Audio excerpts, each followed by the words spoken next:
Wine by the case, uncorking legal insight one bottle at a time. I'm Alexis Rosenberg, aka Litigation Lex. I've been practicing over 20 years in the areas of business, healthcare, and cannabis law. I also regularly appear in media outlets such as Court TV, Law and Crime, and iCrime.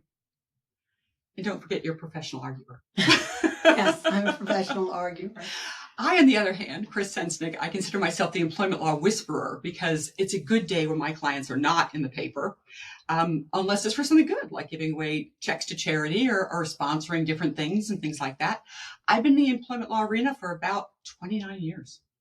That's a long time. It is. Can we now guess how old you are? I know. Backwards? And you're going to be able to guess it probably from one of the names of these wines because you'll remember the song. And then maybe you'll tell us the real name of it, which I just learned today. So as you can hear from my voice, I am sick, but I am here. So we have an exciting podcast for you today. We're going to shake it up a little bit. We feel like we don't have a guest because you get us. And I'm going to say we're pretty fabulous.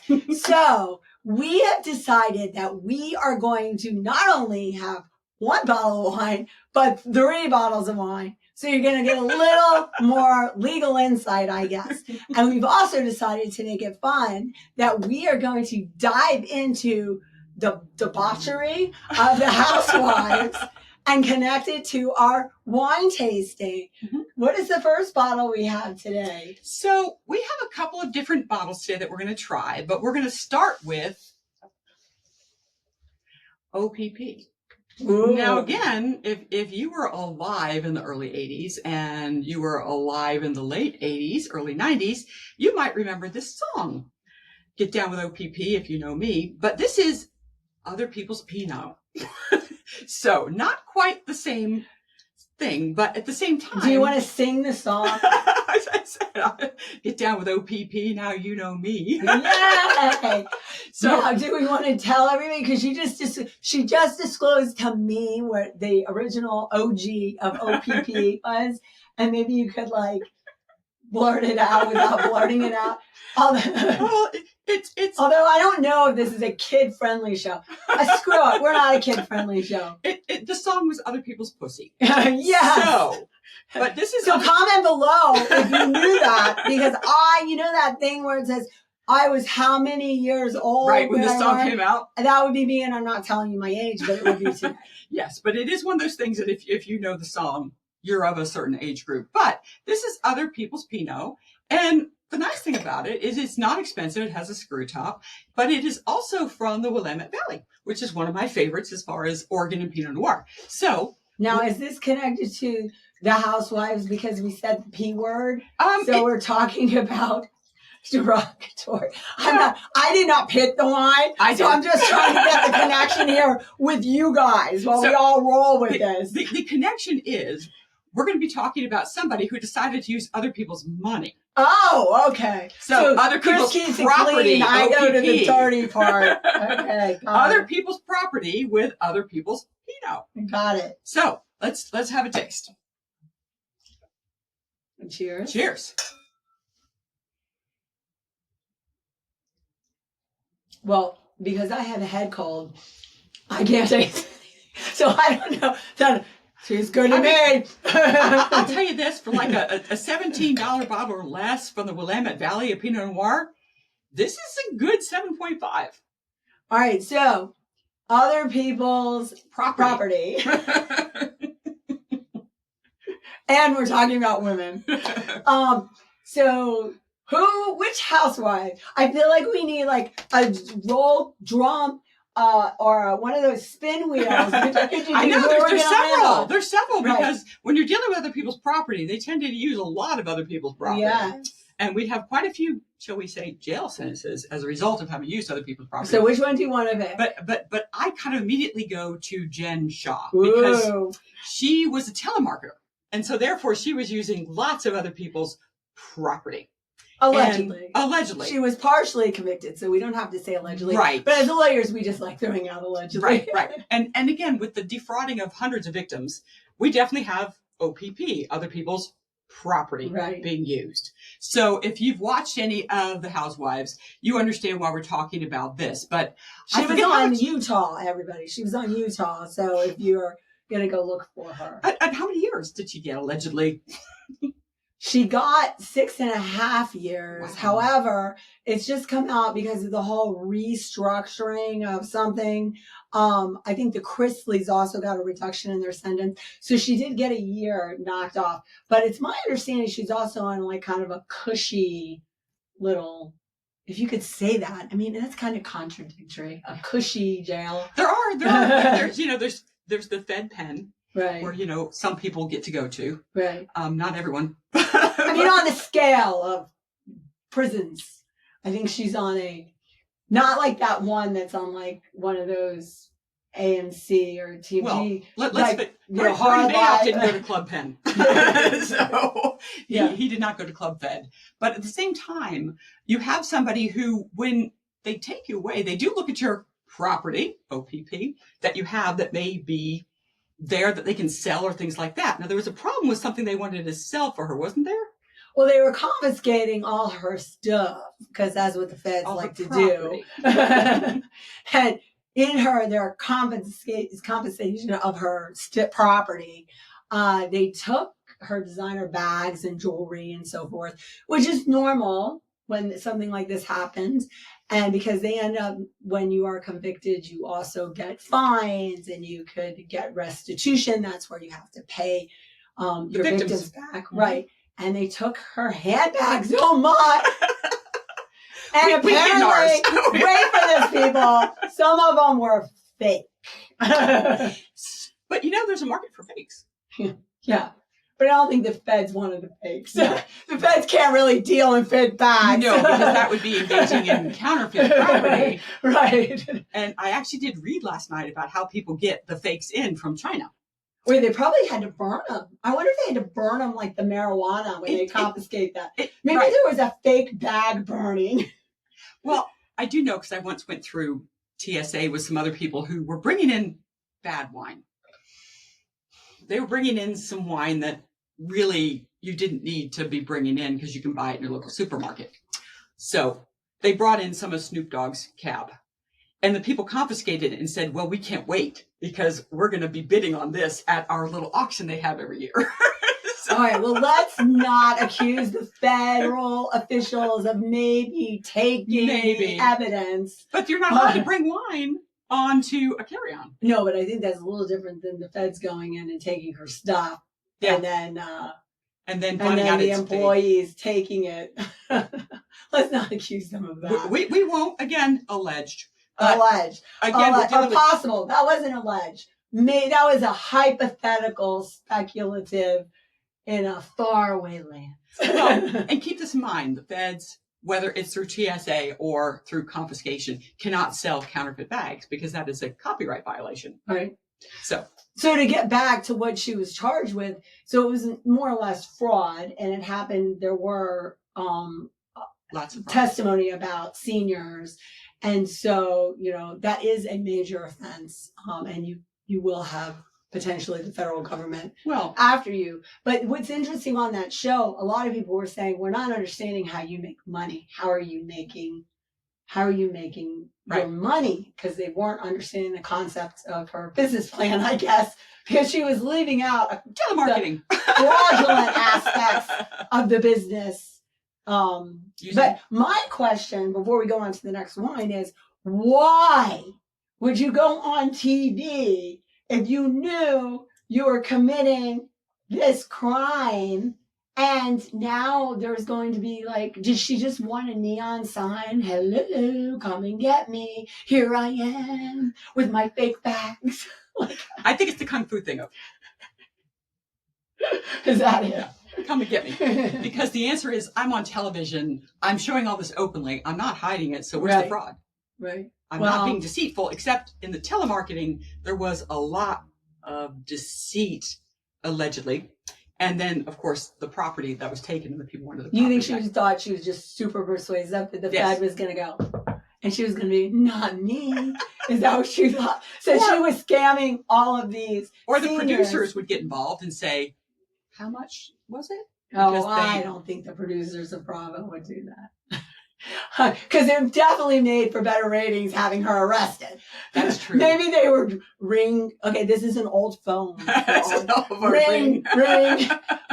Hello, once again, not like this, like this. Hello, come get her. Come get her. This will make the ratings go. Because honestly, I wasn't watching Utah until I heard, got wind that she had been arrested. But what's our next bottle? So, our next bottle is drama. Oh, yeah. But that should have been this drama. This is because she's dealing with property belonging to other people and frankly, counterfeit property. We thought O.P.P, other people's Pinot, other people's property, would be a good one to bring out. So. Well, and also drama. I think that the whole basis of the Housewives. $14.99 to $69. They've also got one called Melodrama, but we thought drama would be a good choice. We're going to be talking about some less than clean or way too much drama. We need full-on drama, not like mild drama. No, we got a lot of drama, and we're going to create some more drama because again, this is wine by the case, not wine by the bottle. So look how much she's pouring. And by the way, we're having 3. Oh, stop. We're having 3. She's a bad influence on me. Bad. And we're not driving. Okay. No. I have to do a anti. Yes, no DUIs because we have professional licenses that we definitely want to keep. Yes. And we learned our lesson from some of these ladies. And when you think of what the drama is, this is a Spanish wine that is a blend. So I can't imagine it's going to be good as the Willamette Valley Pinot, but how could you not? Drama. I mean, it's a great name. Ooh, I can taste this with my head cold. This is sharp. If you like sharp. I can't tell you the notes, but I can tell you it's sharp. Yeah, it is sweet too. It's okay. So I'm going to give you the white trash wine tasting version. Chris is going to give you the actual appropriate one. So I'm telling you, it's sharp and sweet. Yeah, kind of like points. Me. 90 points. I wouldn't have given it 90. I would have given it 88. Oh, 88. Really? You're hedging? Yeah, the 80s. This is the 80s. At least you're giving it the 80s. Okay. This I would have given a 92, but this didn't have a rating on it. But again, I like a Willamette Pinot. So what kind of drama? There's so much drama on the Housewives. And we're talking about those who have been arrested. Once again, I feel like we need the wheel. Now, we're going to bring a wheel one time. Which one are we picking? Well, since we're drinking and doing a podcast, I think we should do DUI. Okay. Well, a lot of them. There isn't a podcast under the influence. So there is a lot of the Housewives who have been arrested for driving under the influence. Yeah. So it's kind of hard to limit it, but I don't see how you ignore someone whose first name is Countess. And it took place in Florida. Yes, it did. So then we're going to do Luann de, how do you say her Delesseps. Delesseps. That's comment. Tell us what we're supposed to be pronouncing it. Okay. And it took place in Palm Beach. And wasn't there a little battery on a Leo, law enforcement? There could have been the don't you know who I am pushing and shoving going on. Could have been. Could have been. Based on the body cam. So why'd you pick her? Because of the DUI. No, I mean, out of all the ones we've had, because I believe Sonia's had a DUI. Yeah. Spin the wheel. Spin the imaginary wheel. I'm trying to think off the top of my head who else that's had that's a Florida connection. How could I not? It's true. And who doesn't love a good weekend in Palm Beach? Well, maybe not now, but who generally, after November, who won't love a good weekend in Palm Beach? So that was kind of crazy because she was a countess. Mm-hmm. I think she gave up her title to marry a guy she was married to for 2 weeks, who, by the way, I believe dated Ramona. Yes. One of the others? From New York. So the Countess is from New York. And I think Ramona is the only one, don't hold me this, of the OG cast that didn't have a DUI. Maybe there's a couple others. Because I think she's the only one that didn't. Sonia, the Count, I think maybe there were some newbies that haven't, but we're talking the OGs. Yes. But yeah. So, but you gotta love her. She's fun. She's fun. I mean, someone who gave up their title for love reminds you of the King of England. for Wallace Simpson giving up his title. Was that true love? Did they stay married longer than like a week or a year? Yeah. No, they ended up getting divorced. No. Because I think he was having a little side piece or something. Well, I don't have to go back and watch this now. Because I know that was like years ago. I don't even remember. Yeah. And then they cleared that whole cast and started off with newbies. Yeah. So, but Countess. Yes. Yes. The Countess and all her drama. So what is our next bottle? Da-da-da-da. So our next bottle is going to be a fun one that again could apply to any of the people. Same sort of mellow notes that you would expect. Again, dark ruby color. So definitely more cab. This is more on point than what she's been pouring. It's a little heavy-handed. Okay. Cheers. Well, I love it when they ask you, do you want 3 ounces, 6 ounces, or 9 ounces? Okay, If that's a question. Now this gets to my white trash. Wine tasting. I did not like drama. No, for it's 90, definitely you're gonna cab. You know what? Chris is gonna say it has dark cherry, currant over undertones over under. Okay, it tastes like prunes. Okay, Ethel. Tastes like prunes. It does have a very raisiny taste. Once again, I do have a head cold, so I am not the one to go. No, this is very raisiny. But I think that we're going to go forward. I will give you the white trash, and she will tell you the under, upper, whatever tones. And then she'll even talk about the little legs. So apparently this does have legs. I can see the legs. You can see the legs. legs. But it does, people. Comment below. Listen, troublemaker wine people. I am sure people disagree with me, okay? But remember, I mean, the prune people hired the kale people. The prune people. Because let's face it, I mean, for a while there, you couldn't do anything without kale. Fried kale, dried kale, I think kale that if they put kale in this, it would taste better. So, but now we don't have prunes. They're called dried plums, which is much more palatable. Currants. No, currants, totally different fruit. Oh. So now it's a pruny taste? So now this is a dried plum. It is a plum. It's dried plums. That's what they're calling prunes now, because prunes have the negative connotation of your grandma of Ethel going and getting the bananas and prunes from the grocery store. But at the same time, dried plums have that California yuppie sort of thing to them. Oh, I'd like some dried plums in my salad, please. With my your wine shouldn't taste like prunes, dried plums. No, dried plums raisins, definitely. No. Yeah, and raisins and currants are definitely in bread. Does anybody eat raisins anymore? I like raisins in my salad. I guess if you threw it in as a condiment. So we should just rename it as a condiment, like ketchup.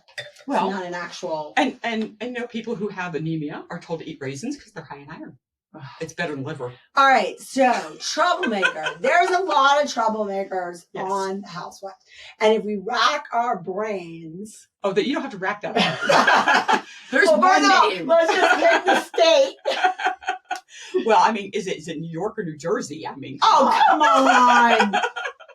I mean, if you're thinking troublemakers, I'm gonna say New Jersey. I mean, Jersey Shore. And what are you gonna pick? Oh, definitely Teresa. Yes, Teresa. I mean, okay. Her shenanigans. I mean, come on, her table flip to this day. Iconic. It is iconic. It is epic. I mean, everybody has the meme of that with the table flip. I mean, the cat sitting at the table with the two people accusing stuff. You'll see the table flip in that. I mean, it's just. After all these years, that was years ago. Yeah. I think we're going to end on that note. And I want to say thank you for jumping on and watching us. Yes. For Wine by the Case, uncorking. Come on, we got a quarter of a case right here. Actually, it's on Corking Legal Insight, 3 bottles at a time. Chris is really trying to, next time she's going to roll in a case. But comment below. Tell us what you think. Tell us what you want us to talk about. Or if you have a wine suggestion. Or if you would like to be a guest on the show. Or you just want to, make fun of my voice. Or you want to compliment Chris's jacket. Just, tell us what you think. You know, and she had such a great, sexy voice. So I was thinking Demi Moore, but okay. Mm-hmm. So thank you for coming on and watching us.